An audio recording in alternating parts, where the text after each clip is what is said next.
Hi, humans! Are you a fan of engines? How about to experiment with an alternative to internal combustion engines?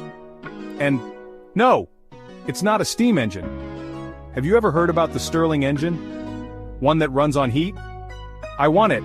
On my desk. Now!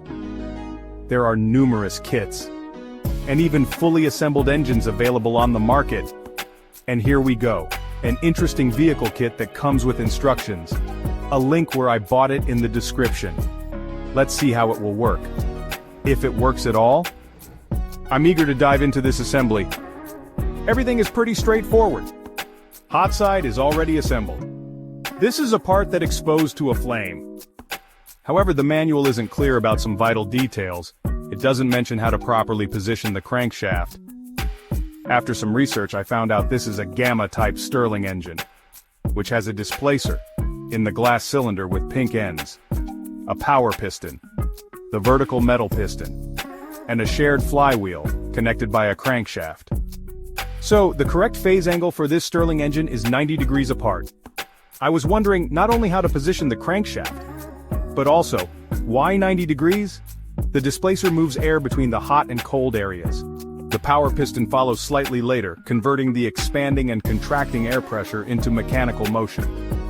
So, a 90-degree phase difference ensures the displacer moves before the power piston, allowing pressure to build in the correct chamber first. In this kit, I have 6 wheels. They're almost identical, but only 2 of them have pins, making them usable as crankshafts.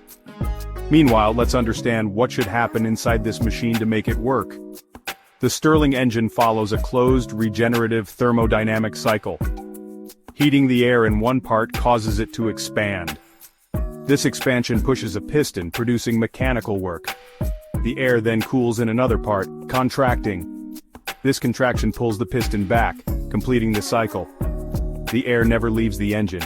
It's continuously reused.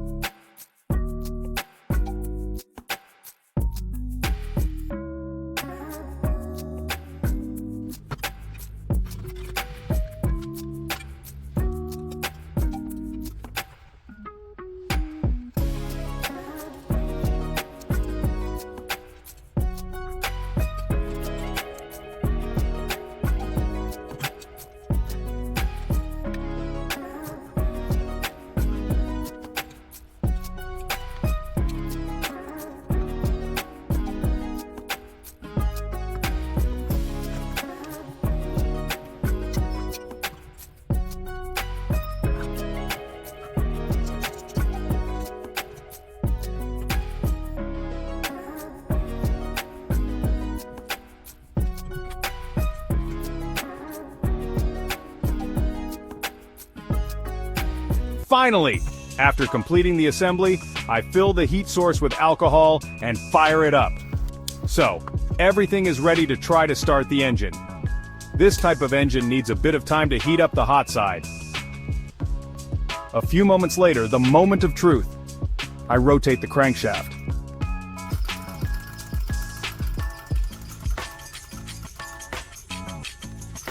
And it starts! As it warms up, the speed increases. And the wheels move.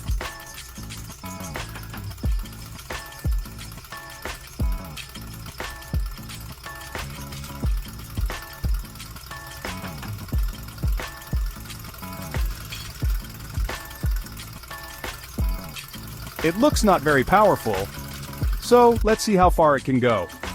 Moving to the floor to give more space. And surprisingly,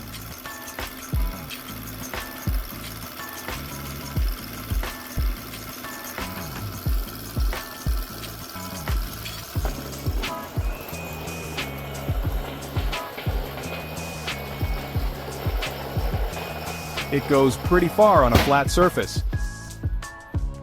Can it be started in reverse? Why not to try?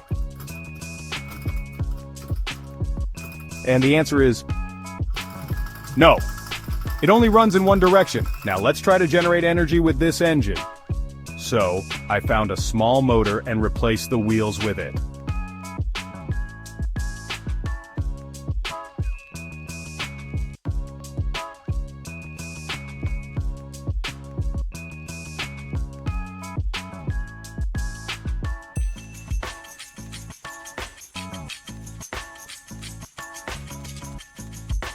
Starting the engine. Measure the output with multimeter and we get a steady 0.4 volts output. Not much, so it's not really useful in that regard. Okay, so let's do the last test. Let's see. How long does it keep running without any load after the flame is turned off?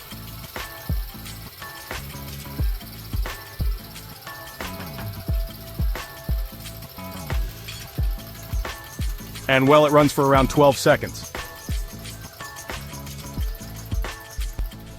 Honestly, it was an exciting experiment. I'd love to hear your thoughts in the comments. And hey, subscribe for more experiments and DIY projects. See you soon.